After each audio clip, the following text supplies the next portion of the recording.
welcome to Career Track by Climate Connect, a series where we explore the journeys of people building careers in the climate space. I'm Harsha, and this is the second episode of the series. So, if you've ever wondered about working in climate but don't know where to begin, or if you're wondering what you really need to break in, then this is for you. So, today we have with us Shreya, who's an engagement manager at Sattva Consulting. She's been with Sattva Consulting for the past 6 years, and she works at the intersection of sustainability, financial inclusion, agriculture, and so much more. Can't wait to hear all about it from Shreya. Shreya, welcome to our podcast series. It's great to have you with us. Thank you so much, Harsha. Glad to be here. So, firstly, I just want to know that I did a little digging, and you've been with Sattva for 6 long years, and that's a long time. So, you've pretty much seen the sector evolve up close, right? And in the past 5 years, there have been a lot of changes, especially in this particular sector. So, it'd be nice to start with what you do currently with Sattva. So, this question has two parts. Firstly, what does Sattva particularly do? What are the kind of projects that Sattva does?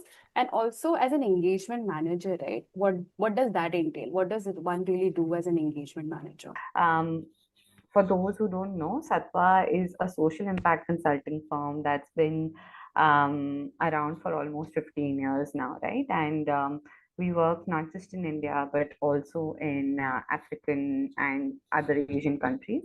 And essentially, within Sattva, the team that I am a part of is called Sustainability and Business Advisory. And like the name suggests, what we do is we work with businesses and private investors and the private ecosystem essentially in furthering their sustainability and impact related goals. And so within that, my role as an engagement manager is that of someone who is driving some of these projects, but also sort of driving our business development efforts, right? And basically sort of coming up with ideas of what else the market wants and how can we sort of problem solve and build on that. So I think that's a little bit about me and about the work that we do. I think I'm sure during the conversation we'll come across other examples also of the kinds of projects that we are doing here. That's great. So before Sattva, you were at KPMG, right? And so I'm just curious to know, how did that switch happen? Like, did you always want to work in impact, or was it like a sudden switch? I I wouldn't call it sudden. So the transition was very well thought through, and I took some time.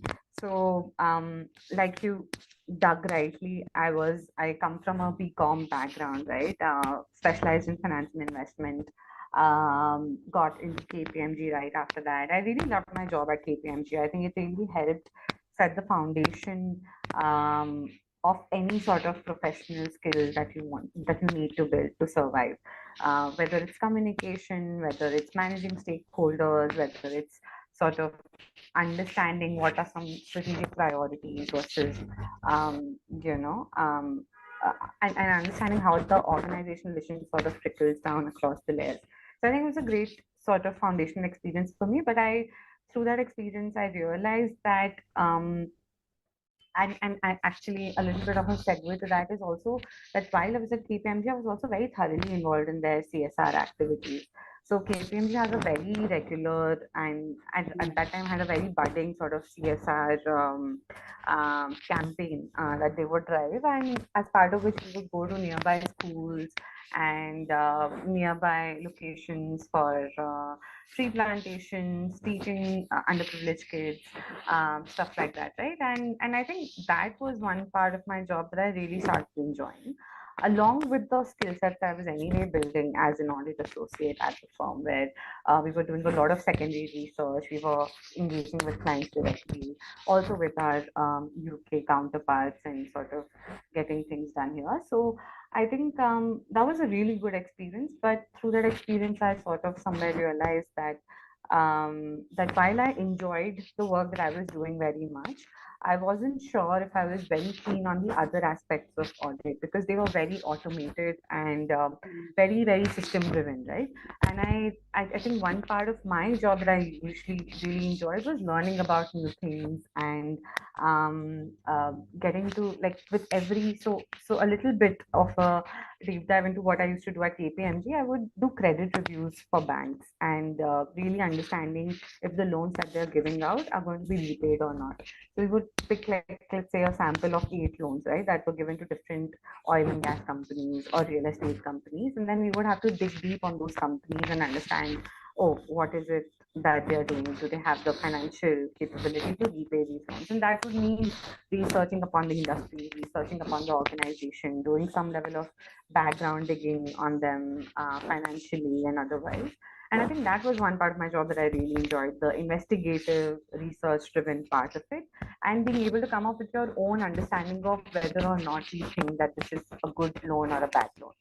Um, and so I think that was the autonomy that that part of my job gave me in terms of doing research and applying that and coming up with an independent opinion. I think that part I really enjoyed, and I could sense that that autonomy may not be present in all aspects or all types of audit work. And so I started sort of, and like I said, because I was doing CSR work anyway, I was participating in the CSR drives anyway. I sort of realized, I mean, I started going by the method of elimination, and I started figuring out, okay, what is it that I don't enjoy at all? So I at that time, I think I dabbled into a couple of things, and then I chanced upon the Young India Fellowship by Ashoka University, which is basically a liberal arts program, right? And like the name suggests, liberal arts is everything under the sun. Like you do economics, you do literature, you do statistics, you study Kabir, you study Shakespeare. So I mean, it's I think it's a perfect playground for anyone who's confused and who just wants to apply the method of elimination and understand what is it that actually drives them. And during my fellowship, I was part of this amazing team of five individuals, Young India Fellows, who are my very close friends now. We basically did a project on behavioral science in hygiene and sanitation, in two locations. We did some experiments in the Ashoka campus, and we did some experiments in the Jahangirpuri locality, which I'm sure a lot of Delhiites and Ashoka people would recollect because that's the first stop. Like as Yeah. soon as you enter Delhi, that's the place you stop at. So I think we did some experiments there, and basis that we were able to identify which behavioral science nudges work best for people if you want to move them towards slightly more hygienic practices, especially in bathrooms or in public spaces. And we ended up winning the best TLM award in that year. But I think that was a really solid experience for me because coming from a non-social sector background, getting a chance to actually engage with communities. We also tried making a documentary in Jahangirpuri. I mean, the level of interactions that we had to do and the community research that we did, I would say, was really eye-opening. And I think that was something that I really enjoyed because I could see that the work I was doing was actually creating some sort of impact um, very quickly, right? So you learn, you iterate, and then you sort of implement, and then you go again. And I think that was a really, really interesting experience for me. And that is what I think pushed me towards social impact consulting, right? Because I thought, okay, here I have built some sort of um, research and analytical skill sets through my job at KPMG, and now I also have some level of field exposure, some understanding of how communities work. And this is something that I'm passionate about. So let's just merge the two, and that's how I sort of like got into Sattva right after Ashoka. And yeah, I've been with Sattva ever since.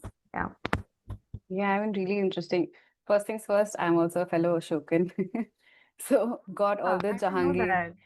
Jahangirpuri Yeah. references. Um, I mean, that's really great. That's really interesting. So let's say if you were 22 again, right? And if you had to choose the same path, uh, would you do it the same way or would you do things differently to enter the space that you're in right now? Asking because has your, I mean, you've touched upon it a little bit, but to what extent has your KPMG experiences and the other experiences helped you get where you are currently? I think that's a very good question. I think I wouldn't change anything about it because the way I chanced upon the social sector wasn't very thought through, right? Like, I mean, I'm talking 2013 is when I decided I wanted to do a BCom, right? Because that was the course at that time. Like, folks who didn't want to become engineers were like commerce grads. So those were the only two options we had back then. I think if I was 22 right now in today's world, I think I would have known about a TIS or I would have known about an Ashoka, which really didn't exist at that time, right? So I think maybe my starting itself could have been from a social sciences institute. But having said that, I think my KPMG experience, I think, really helped me solidify some foundational professional skill sets, you know, and I think this is not very often talked about because social sector is also not just passion. It's also like if you're working on a certain deliverable, you need a certain level of professionalism, you need certain communication skills, both written and oral. You need to be able to create presentations. You need to be able to present your research in a certain way. And I think those are some skills that, unfortunately or fortunately, I mean, the corporate sector really trains you well into because that is their bread and butter. So I think that kind of mindset and professionalism that I think I built in that time really helped me. I mean, obviously, I struggled when I joined the social sector. I think the first couple of months, I was also just sort of figuring out that there's so much. Like, even I think when you're outside the sector, even as a student, you have a very limited understanding of, oh, okay, maybe there are some NGOs, there's the government, there is the corporate that's doing CSR. But how do they work and all that? I think it took me a lot of time to figure that out. And but I would say that the foundational skill set that I had built at KPMG, like writing minutes, writing good emails, being able to create some presentations. I think that really helped me, like gave me some cushion while I was starting in the sector and while I was building a technical, a contextual understanding of the sector and the nuances. I think having those mechanical skills, muscle memory that was already built is really helpful. So yeah, I don't think I would change anything. Also, I think it's every individual's journey, right? Like because when I started off with my KPMG journey, my dreams were very different, and then I sort of happened to like reach the stage where I was like, no, social sector is where I want to be, and then climate is where I want to go within the social sector. So I think it's a journey. It takes time. I don't think we it's always possible to know exactly what you want to do on the first day. Many people imagine consulting as to be making PowerPoints and Excel sheets, right? But in your experience, what does impact consulting look like? Like, is it just that, or is it more? So now let's just Mhm. dive into Sattva Consulting and the projects that you work with, right? So Yeah. I really want to understand, what does it really look like? What are the projects like, and what do you do on a day-to-day basis? Um, so unfortunately or fortunately, I think the part about PPTs being a very important part of life as a consultant is true. But of course, there's so much more to it. I mean, I think making a good PPT is an art form. And I'm not just saying this because I've been a consultant for 6 years now, but I am genuinely saying this as even someone who is receiving that level of information, even if I was not the one delivering it, right? Even if I was the client, even if it's not a PPT, like let's say you have to give a 3 minute pitch to someone about, okay, this is the problem, this is the strategy, and this is how you're going to execute it. How do you do that? I think everything comes down to simplifying ideas. Consulting is essentially about that. There is so much more, there is so much context. I think that's where I feel like you need consultants because researchers and academicians will go into like pages and pages of information about, oh, this is what's happening in the sector, this is the problem, right? These are the people who are struggling. But then how do you connect that with a solution and also be able to communicate that to an ecosystem which does not come from that kind of a background? Like my clients are basically businesses and investors, and they don't have the time to go and read through all of those pages and pages of research. So what they're expecting out of me is a 10-page summary or max 5 page, right, with just key messaging of what is the problem, what are we doing, and what do we see this creating as an impact in the future. And I think it's ultimately about that. Now, whether we do it through a presentation or we do it through an Excel file or we do it through a video, right, doesn't, I don't think that is that much of a problem or a very strict point. And like, I mean, I think PPTs are just the best of both worlds, um, but I think that's the ultimate core skill set that's required, being able to simplify ideas. And to answer your question in terms of what we do on a day-to-day basis, so essentially, for that, like for example, if I had to pick a project, there's a project that we're working on right now where we're trying to incorporate um, economic resilience, gender inclusion, youth enablement, and regenerative dairy practices in a value chain of 5,000 small scale dairy farmers in Punjab. And our role has been to, like, the first phase of the project was to understand what these farmers need, what is their current status quo in terms of all of these things. Then being able to come up with certain recommendations and creating a plan out of it. So any project basically then goes through this, two-phased approach where you're understanding what is the problem, and then your second part is providing the solution. And of course, there are like operational things that happen during this time, like developing the research framework, developing data collection tools, developing an analysis framework, developing certain preliminary presentations, so you're able to convey your key insights to the client as you go along, and then developing, of course, a final presentation. And there's also a lot of stakeholder communication, coordination, but also alignment that's required. So as part of this project, because we had, I think, around 3 to 4 key sort of organizations that were involved in the design of this project, we had to do like a combined workshop to bring everyone on the same page as us, and really gather that insight from them as well, because they are the ones who are doing the program on the field. So their input is paramount, right? Our job is to facilitate that conversation and gather those insights. So I think what we did was, we did some workshops as well, and essentially I think um, this was almost a 6 month long project, right? So you can just imagine doing all of this over a period of 6 months. Um, the team um, the team is fairly flat structured at Sattva. So the roles are divided in a way where everyone, even the manager, is very hands on the deliverable, because I think all of us are going on field, all of us are capturing insights. We all sort of huddle together to understand, okay, what is it that we now want to put on the presentation. And while there may be 1 or 2 people who are owning certain parts of the project, like one person might be owning the gender piece, one person might be owning the regen piece, but the job of putting that together is the entire team's job. And then to optimize it, there are certain rules. Someone is a deliverer, someone will be the reviewer, and then someone is going to then sort of come in and take an overall view of the entire deliverable. Interesting. I'm very intrigued by that entire project. But also, so now I want to also understand, how is it different from mainstream corporate consulting, in from the perspective of the fresher, let's say, right? A person who Hmm. wants to get into consulting, right?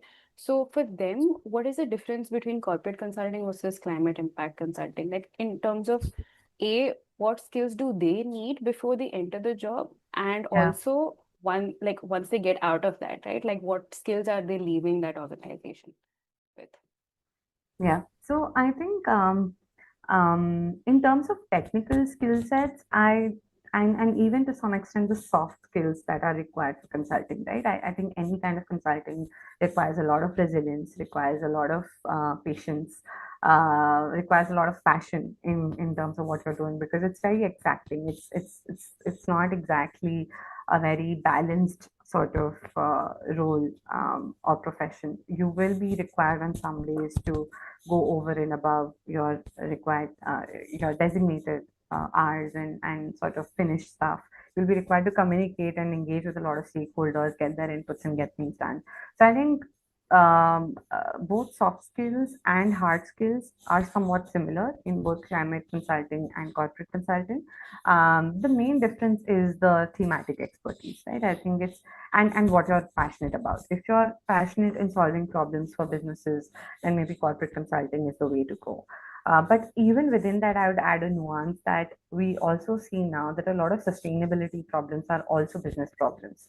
A lot of inclusion problems are also business problems, which when I say that, for example, what I mean is that when you engage with more women farmers or when you lend to more women borrowers, the rates of return or the quality of your loan book is going to be much better. You're going to have less NPAs.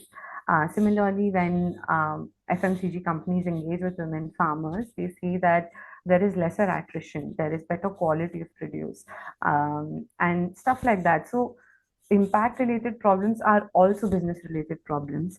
And even like when we talk about sustainability, we talk about energy efficiency, right? That directly contributes to cost savings. So it's not an either or. And I think that's very important to know, because I don't think climate and impact consulting can exist in silo from a corporate consulting. I think it has to work hand in hand. And that is exactly what my team at Sattva does, where we are trying to solve these problems for businesses and trying to make a business case for why they should invest in sustainability and impact and why it will help their businesses become better. So I think that's the slight nuance. But for a fresher who's entering, who's deciding where to go, I mean, I've had a lot of my reportees, my interns are folks who've done internships with corporates before, right? Or have worked on the corporate consulting side and then they've switched here. And they say that this is much, much more exacting and requires them to think on so many different perspectives, because I mean, I mean, I don't know. Like, I don't know if I can come. If it's an apples to apples comparison, it's just that the problem statements would vary, and you should know which problem statements you're interested in solving for. So I think it's not like this is any less intense or rigorous, or even in terms of skill sets. I think I've heard people say that in the last 3 months itself, we've gone from like being an absolute fresher, not knowing what's going to happen in the sector, or even I think sometimes what happens with corporate consulting firms, and maybe it's a thing about the size of the firm as well. The bigger the firm you join, the lesser your role is going to be, at least as a fresher, or it's going to be very, very standardized. And this is something that I have also experienced firsthand at KPMG, right? It's very like template, you have to do this every day. But because Satva is so small, and especially our team is just 40 people, right? Everyone is doing everything. Like, I'm also writing proposals, I'm also developing presentations, but I'm also reviewing them. I'm also talking to teams and helping them with their learning curve, etc. So it's everyone's doing all, and I think that's what I actually personally enjoy. And I think that's what made me stay at Satva for so long. The dynamic nature of work that we do, given the size of the organization and the kind of problem statements we solve. I think that's very interesting to me. Correct. And I think that's so insightful because it's the number of hats that you get to wear in such a sector Yeah. that makes it so much fun, right? Okay, so then let's say if a fresher wants to enter this field right now, right? What are different pathways that they can do it through? I think if so, there are multiple pathways, but it also depends on uh, not just what they want to do, but I would say even the kind of background that they come with.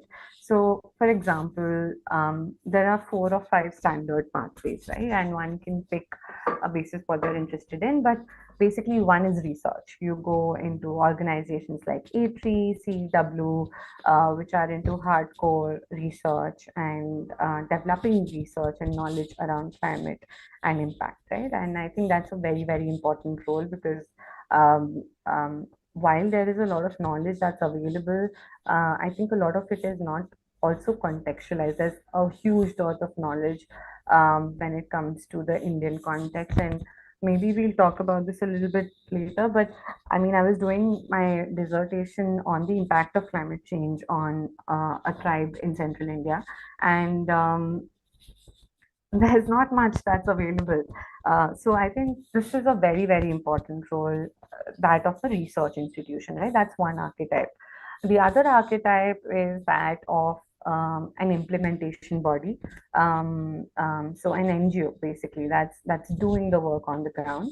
I think there are multiple examples of this. I think most NGOs that I've worked with, and interestingly, right, whether it's an education NGO or a financial resilience or an agri-based NGO, they all see the impact of climate on their communities. So they are integrating climate lens already. Pradhan, I think, is a great example of this. And some of them have dedicated programs as well on this. Then there are the investors that are very climate or impact focused. So you have Tata Trust, you have India Climate Collaborative, and so many others, right? Ford Foundation, that are dedicatedly Rohini and Nandini Nilekani philanthropies. I think they do a great job with this. But I think like being able to invest in this ecosystem, being able to make it thrive, and also enable ecosystem interaction and uh, yeah, interplay between different players. I think that's the role that investors play really well. So that's one kind of role. Like if you're interested in that, if you're interested in facilitation, if you're interested in driving what should the investment be in, and I think a lot of PVC firms as well do this really well. I know a couple of private investors, PVC investors in the Indian domain, who are now interestingly investing in climate as well, climate technology specifically. So I think that's a great sort of third archetype of organizations. Fourth archetype, I would say, are the businesses and the corporates, right? And this is where what I was referring to earlier. Businesses are also facing the impact of climate. They are also facing the impact of compliance requirements that the government is now putting on them. BRSR is becoming mandatory for the top 1,000 market cap companies very soon, and it's already become mandatory for the top 250, I think. So I think there is a compliance pressure. There is also a pressure from their investors, but there's also a potential for investing in sustainability and impact. And a lot of businesses have sustainability officers whose job is not just to develop reports, but also to see how can their supply chains become more sustainable, more inclusive, and how can that contribute to business outcomes. So I think that's another sort of lens through which you can solve for this problem. And then the fifth archetype is the government, right? The government has very dedicated departments and bodies that work on climate problems. So I think these are the five different pathways or different lenses through which you can address the problem, right? You can be the implementer, you can be the researcher, you can be the investor, you can be the corporate that's incorporating this in their value chains, or you can be the government who's developing the policies and driving the overall thinking around what the country and how the other players should interact with each other. So I think um, these are broadly the five pathways. Now, I mean, from where you want to enter it is a factor of both what you want to do, but also where your skill sets lie, right? Like uh, going up and joining a government department is not as easy. It requires uh, a different kind of network and connections and even skill sets, because I think the eligibility requirements are far higher. Similarly for research bodies, and I've realized even for some um, corporate consulting sustainability officers, right? The eligibility requirement is a little bit high. So for a fresher, that may be a slightly tricky place for them to start with. But I think implementing organizations are a good bet. And sorry, I forgot to mention consultants, right? So yeah, I think I missed mentioning consultants who play a very important role of facilitator and sort of folks that bring in all of these five perspectives in. I think consulting and implementation are two really, I think, good opportunities or um, uh, lenses from where to start from for a fresher. And I honestly feel like I'm glad that I started with consulting in the social sector because I got to have that complete bird's eye view of, oh, there are these many players in the ecosystem. This is how they look at the problems, and these are the key players, right? And got a chance to work with all of them also almost, right? So I think it's been very fascinating that way, and I think yeah, I would really strongly suggest consulting for beginners. And I think implementation is also a very strong place to start from because I think a lot of folks don't get to build that field understanding later on in their careers.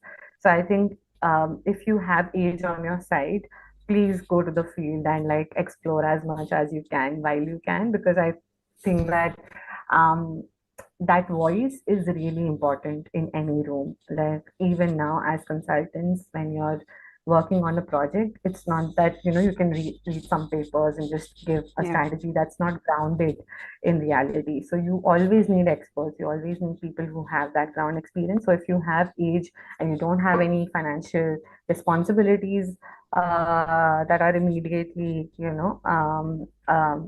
sort of that you have to attend to, I think starting from a field or a implementation side of role is also a good um, place. Yeah, yeah. Yeah, I think that's beautifully said, and that's going to land deeply with anyone listening in. Uh, yeah, so that brings us to the end of our episode. Thank you so much, Shreya, for the series with such depth and clarity. Uh, to everyone watching and listening, I hope this inspired you also to explore your own path in the climate space, no matter where you're from, because we need more people in the climate space. So yeah, this was episode two Of of Career Career Minute. Track. And thank you so much for sticking with us till the end. See you next time.